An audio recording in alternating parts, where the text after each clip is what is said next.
Dans cet épisode, nous allons voir la sécurisation des accès au CLI des équipements Cisco, ok, en créant des comptes d'utilisateurs avec des mots de passe ainsi l'attribution des privilèges, ok, sur les équipements Cisco. Il ne faut pas que vous laissez vos équipements comme ça afin que tout intrus puisse accéder au CLI et modifier les configurations, ok.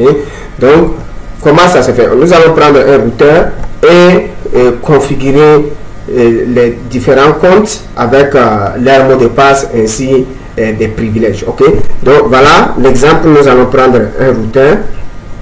Maintenant voilà, nous allons créer un compte d'un nom d'utilisateur appelé CCNA qui a privilège 13 et le mot de passe Cisco 1. Maintenant un deuxième compte du nom CCNP qui a un mot de passe Cisco 2, un autre utilisateur dont le nom est CCI, le privilège est de 15, le mot de passe admin, ok. Donc allons-y. Maintenant nous allons, une fois créé ce nom d'utilisateur, ok, maintenant nous allons appliquer ça sur la ligne console, c'est-à-dire on accède au CLI des équipements en utilisant un câble console. Donc je vous ai montré comment accéder tout ça via le logiciel PuTTY et aller voir le com, tout ça là, j'ai démontré ça. Donc maintenant, si on sécurise le CLI, donc c'est seulement ceux qui sont autorisés peuvent accéder au CLI et faire certaines tâches sur le routeur. Par exemple, les tâches comme les configurations ou bien vérification et autres, ok. Maintenant, sur les équipements Cisco, le privilège maximal c'est 15, ok. Le privilège maximal c'est 15. Donc celui qui a un privilège de 15 sur les équipements, lui, il est comme l'administrateur, c'est-à-dire celui qui peut configurer les équipements, modifier les configurations existantes, supprimer certaines configurations, etc. Donc il a un privilège full, c'est-à-dire complet, ok. Donc ceux qui n'ont pas un privilège de 15 ont un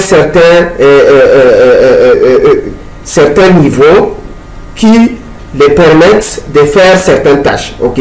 Donc nous allons voir ça de façon pratique, comment faire ça sous Packet Tracer, et je vais vous montrer sous GNS3 aussi, et après les équipements réels. Je vais prendre un routeur Cisco réel. Voilà, Packet Tracer, je vais lancer mon Packet Tracer qui est là. Voilà, maintenant on va prendre un routeur, n'importe quel. Je vais déposer ça ici. Ok, zoomer un peu devant. Voilà, maintenant regardez, quand je fais double clic sur le routeur CLI, ici on a directement accès au CLI, n'est-ce pas? Voilà, je peux taper nom et accéder au CLI. Voilà, là je peux configurer mon routeur. L'objectif c'est de permettre à ceux qui vont vouloir accéder au CLI de l'équipement puissent s'authentifier. Il ne faut pas qu'ils viennent comme ça, il faut s'authentifier, ok. Donc je vais rapidement modifier ou bien éteindre notre routeur, ok. Je vais éteindre ça ou bien laisser comme ça, ok. Éteindre. Bon, je vais supprimer ce routeur, prendre un autre, ok. Là nous allons refaire le travail, ok. Maintenant avant de faire ça, ok, j'aimerais aller changer l'arrière-plan là.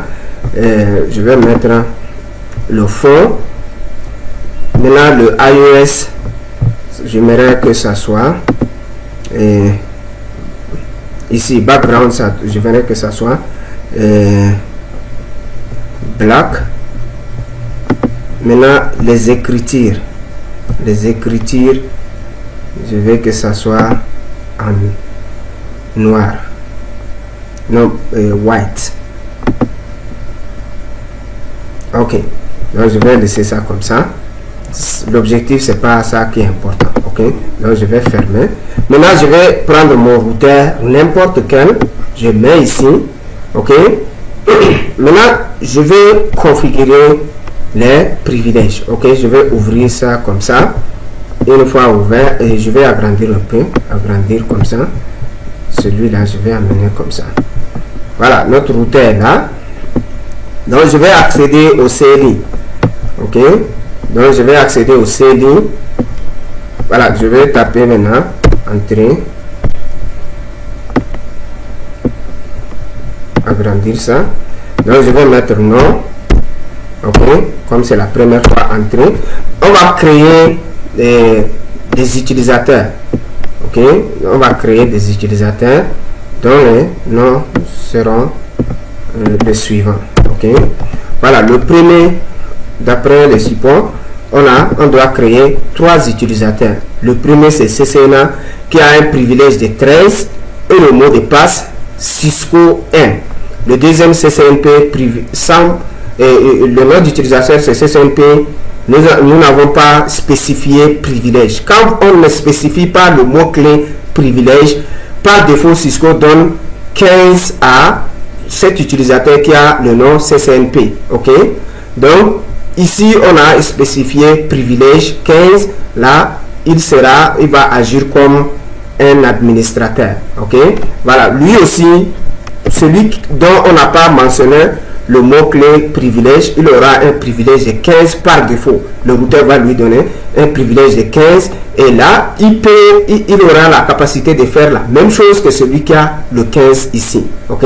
Donc, allons-y. Et voilà, je vais ici sur le routeur. Où est mon paquet 13? Oui. Maintenant, où est le CLI du routeur? OK? Donc, je vais faire comme ça.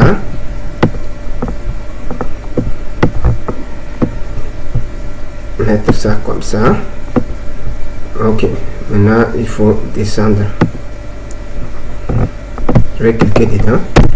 Voilà, enable conft. Maintenant, pour créer les noms d'utilisateurs, on va utiliser la commande username. Donc, après ce mot-clé username, on va mettre maintenant le nom de l'utilisateur, CCNA. OK. Maintenant, privilège, je vais faire une tabulation pour compléter la commande. OK. Privilège, on a dit privilège 13. OK. Et password, je fais tabulation aussi. Password Cisco en majuscule, Cisco 1. OK. Entrée. Là, j'ai créé un utilisateur dont le nom est CCNA avec un privilège de 13 et son mot de passe est Cisco 1. OK. En majuscule. Donc, si vous créez le nom d'utilisateur et le mot de passe, faites attention de ne pas les oublier. Il faut les écrire quelque part. Donc, on a créé un utilisateur du nom CCNA. Son privilège, c'est 13. Et le mot de passe, c'est Cisco 1. Maintenant, on va créer un deuxième privilège. Donc, un deuxième utilisateur. Username. Que ce soit minuscule ou bien majuscule. Username. OK. CCNP. Voilà. Lui, on n'a pas spécifié privilège. OK. Password. Cisco 2. Voilà. Là, on a créé un deuxième utilisateur dont le nom est CCNP. Le mot de passe est Cisco 2. Donc, quand on ne spécifie pas le mot-clé privilège dedans, là, par défaut, le routeur va donner à celui-là 15. Donc, le privilège maximal sur les équipements Cisco, c'est 15. Celui qui a 15, il est autorisé de faire tout ce qu'il veut sur l'équipement. Maintenant, si on n'a pas spécifié, lui aussi, le routeur va lui donner 15 par défaut. Et là, il sera à mesure de faire tout ce qu'il veut. OK? Voilà, maintenant on va créer le dernier. Voilà, le dernier username, c'est username. Voilà, le username c'est CCIE. OK. Maintenant on a dit privilège 15. Password et admin. Password de l'autre c'est admin. OK. Entrée. Donc là on a créé 3 utilisateurs avec leur nom suivant. Le premier utilisateur, voilà les commandes dont j'ai tapé en gros. Ce sont les 3 commandes. J'ai juste utilisé la tabulation, ok, pour compléter les commandes. Donc, ça c'est la première commande permettant de créer le nom d'utilisateur CCNA qui a un privilège de 13 et un mot de passe de Cisco 1. Ok, voilà deuxième commande. Ça c'est les commandes qu'il faut noter. Ça c'est la première commande. Deuxième commande dont on a créé un nom d'utilisateur CCNP et le mot de passe c'est quoi? Cisco 2. Maintenant voilà la troisième commande qu'on a aussi créé un nom d'utilisateur dont c'est CCIE le privilège 15 et le mot de passe admin. Ok, donc voilà, on a créé 3 utilisateurs. Maintenant on peut aussi créer un mot de passe à enable. Celui-là, il faut créer un mot de passe pour lui. Donc c'est à dire quoi? Si quelqu'un est au niveau de l'autre là, au niveau du mode non privilégié, pour accéder au mode privilégié, il faut renseigner un mot de passe de enable qu'on va créer. Ok, un mot de passe pour celui-là aussi. Mais je vais mettre root par exemple, ROOT. Ok, donc je vais créer un mot de passe de enable qui sera appelé root. Enable password, que ce soit en majuscule ou bien minuscule, ça ne fait rien. Enable password et root. Je vais mettre root en minuscule. Ok, voilà, tout est, ça ne fait rien que ce soit majuscule, minuscule. Ok, donc voilà, on a créé un mot de passe de enable. Quand quelqu'un va taper enable à ce niveau, ok, quand il sera au niveau non privilégié et qu'il tape la commande enable ou bien en tout court pour accéder au mode privilégié, il va lui demander de fournir ce mot de passe de enable qu'on a créé. Le mot de passe, ce n'est rien d'autre que root. Ok, voilà, maintenant voilà, voici les commandes qu'il faut noter, ça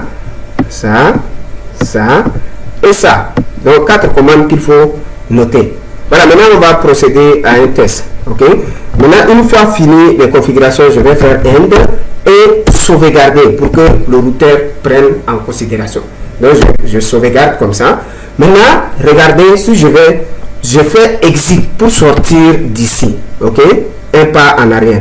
Si je fais exit, maintenant si je vais cliquer, rien ne va s'afficher. Ok, c'est seulement enable password qui va me demander. Ok, donc après ça, qu'est-ce qu'il faut faire? Je vais aller en mode privilégié et appliquer ce qu'on vient de créer là, le nom d'utilisateur et le mot de passe. Les 3 qu'on a créés, 3 noms d'utilisateurs suivis de leur mot de passe ainsi que suivi de leur mot de passe là sur la ligne console. Ok, sur la ligne console. Nous on a accès à l'équipement via le câble console, mais comme on n'a pas utilisé le câble console, et ils ont fait de sorte que quand tu fais double clic sur l'équipement sous Packet Tracer, c'est comme si tu es en train d'utiliser le câble console pour accéder. Ok, donc il faut aller. Tous les équipements Cisco ont un port console qu'on appelle console 0. Ok, line console qui a le numéro 0. Je viens sur l'équipement, vous allez voir physical, vous allez voir un port console qui est là. Ok, je vais zoomer un peu devant. Le port console est là. Voilà, son numéro c'est 0, toujours console numéro 0. Ok, donc je vais aller au CLI et taper line console numéro 0. Je fais entrer. Maintenant, qu'est-ce que je vais dire? Et je vais dire à l'équipement, quand quelqu'un veut accéder au CLI de l'équipement via le câble console, ok, qui est aussi traduit sous format de double clic sous Packet Tracer. Ok, il y a le câble console, mais aussi on fait double clic, ok, qui signifie la même chose. Donc si quelqu'un veut accéder au CLI de l'équipement via la ligne console 1, c'est-à-dire quand il utilise un câble console, il faut, voilà, login local. Il faut qu'il s'authentifie, c'est-à-dire il faut qu'il s'authentifie d'abord avant d'accéder à d'autres modes. Maintenant, l'authentification se fait selon la base locale que tu as, c'est-à-dire selon la base de données des utilisateurs, des noms d'utilisateurs et des mots de passe créés localement sur toi. Donc, on a créé 3 utilisateurs dont les noms sont CCNA, CCNP et CCIE. Ok, dans la base du routeur. Ça, c'est la base locale du routeur. On a créé ces informations dans la base locale du routeur. Donc, si quelqu'un veut accéder, s'il veut accéder au CLI via la ligne console 0, il faut qu'il s'authentifie selon ta base locale, ok, base de données locale, ok, c'est-à-dire là le routeur va exiger à la personne de fournir un nom d'utilisateur et le mot de passe. Maintenant, quand ce dernier tape le nom d'utilisateur et le mot de passe et que ça ne correspond pas au nom d'utilisateur et le mot de passe existant dans sa base de données, le routeur va refuser, ok. Voilà, c'est maintenant je peux faire end et je vais sauvegarder. Là, si je fais exit, un pas en arrière, si je fais entrer, le routeur me demande de fournir un nom d'utilisateur avec le mot de passe. Si je vais dire par exemple CCNA, ok, CCNA, je fais entrer le mot de passe de CCNA. Si je tape quelque chose autre, par exemple 1, 2, 3, il va refuser parce que le routeur va essayer de faire une comparaison de ce nom d'utilisateur et le mot de passe que nous on a fourni par rapport à sa base, par rapport au nom d'utilisateur et le mot de passe existant dans sa base de données locale. Si ça ne correspond pas, il ne va pas nous permettre. Si ça correspond, il va nous permettre. Donc si je fais CCNA et CCNA, le mot de passe est Cisco 1 en majuscule, c'est pas visible. Là vous voyez, j'ai accès directement. Donc regardez, lui il a accès directement au mode privilégié parce qu'on a spécifié le mot privilège là-bas. Si on n'avait pas mis le mot privilège, là il n'aura pas accès directement au mode privilégié. Ok, maintenant ici, supposez on veut configurer les interfaces du routeur, conf-t, vous voyez, quand il va exécuter des commandes, ok, au-delà de ça, il va refuser parce que la commande conf-t c'est une bonne commande, mais le routeur dit invalide parce que lui, il a un privilège moins de 15. Ok, donc celui qui a un privilège moins de 15 ne doit pas aller à un mode supérieur au mode privilégié. Ok, donc quand il va vouloir aller à un mode supérieur que le mode privilégié, le routeur va l'interdire en disant quoi? En disant la commande qu'il a exécutée, c'est une commande invalide, alors que la commande elle est valide. C'est seulement à cause des restrictions. Ok, maintenant je vais faire exit, je vais sortir un pas en arrière et je vais m'authentifier en tant que CCNP. Ok, le nom d'utilisateur c'est CCNP, le mot de passe c'est Cisco en majuscule 2, entrée. Et vous voyez là-bas avec CCNP on n'a pas spécifié le mot clé privilège. Ok, nous n'avons pas mis le mot clé privilège dedans. Là il doit passer par le mode non privilégié au mode privilégié et après il peut aller au-delà de ça. Ok, voilà, maintenant il est en mode non privilégié. Pour aller en mode privilégié, il doit taper la commande enable, mais maintenant quand il va taper la commande enable, le routeur va lui dire de fournir le mot de passe enable qu'on a configuré, qui n'est rien d'autre que root. Donc quand on tape le mot de passe, c'est pas visible. Ok, donc rassurez-vous de bien taper. Maintenant regardez ici, si je tape conf-t, là le routeur me permet d'aller au mode configuration globale parce que celui qui est le nom d'utilisateur CCNP avait un privilège par défaut de 15. Nous on n'avait pas spécifié un privilège quelconque. Maintenant par défaut, si on n'a pas spécifié, le routeur va lui donner 15. Ok, voilà. Maintenant je peux configurer les interfaces et autres parce qu'il a un privilège 15. Je vais faire exit, un pas en arrière, exit encore, un pas en arrière.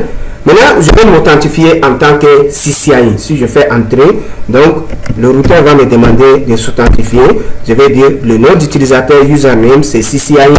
Le mot de passe, c'était root ou bien admin en majuscule. Entrée. Là, vous voyez, comme pour CCIE, j'ai spécifié dans la commande privilège, le mot privilège, et directement quand on s'authentifie, on sera au mode privilégié. Maintenant, ici, comme il a un privilège de 15, je peux aller devant. Regardez, conf T, là, il m'amène devant. Ok? Voilà, et on va s'arrêter là. Je vais faire la même chose sous GNS 3. Ok? Même chose sous GNS 3. Et après, nous allons continuer avec d'autres exemples. Ok? Merci de m'avoir suivi et à tout à l'heure.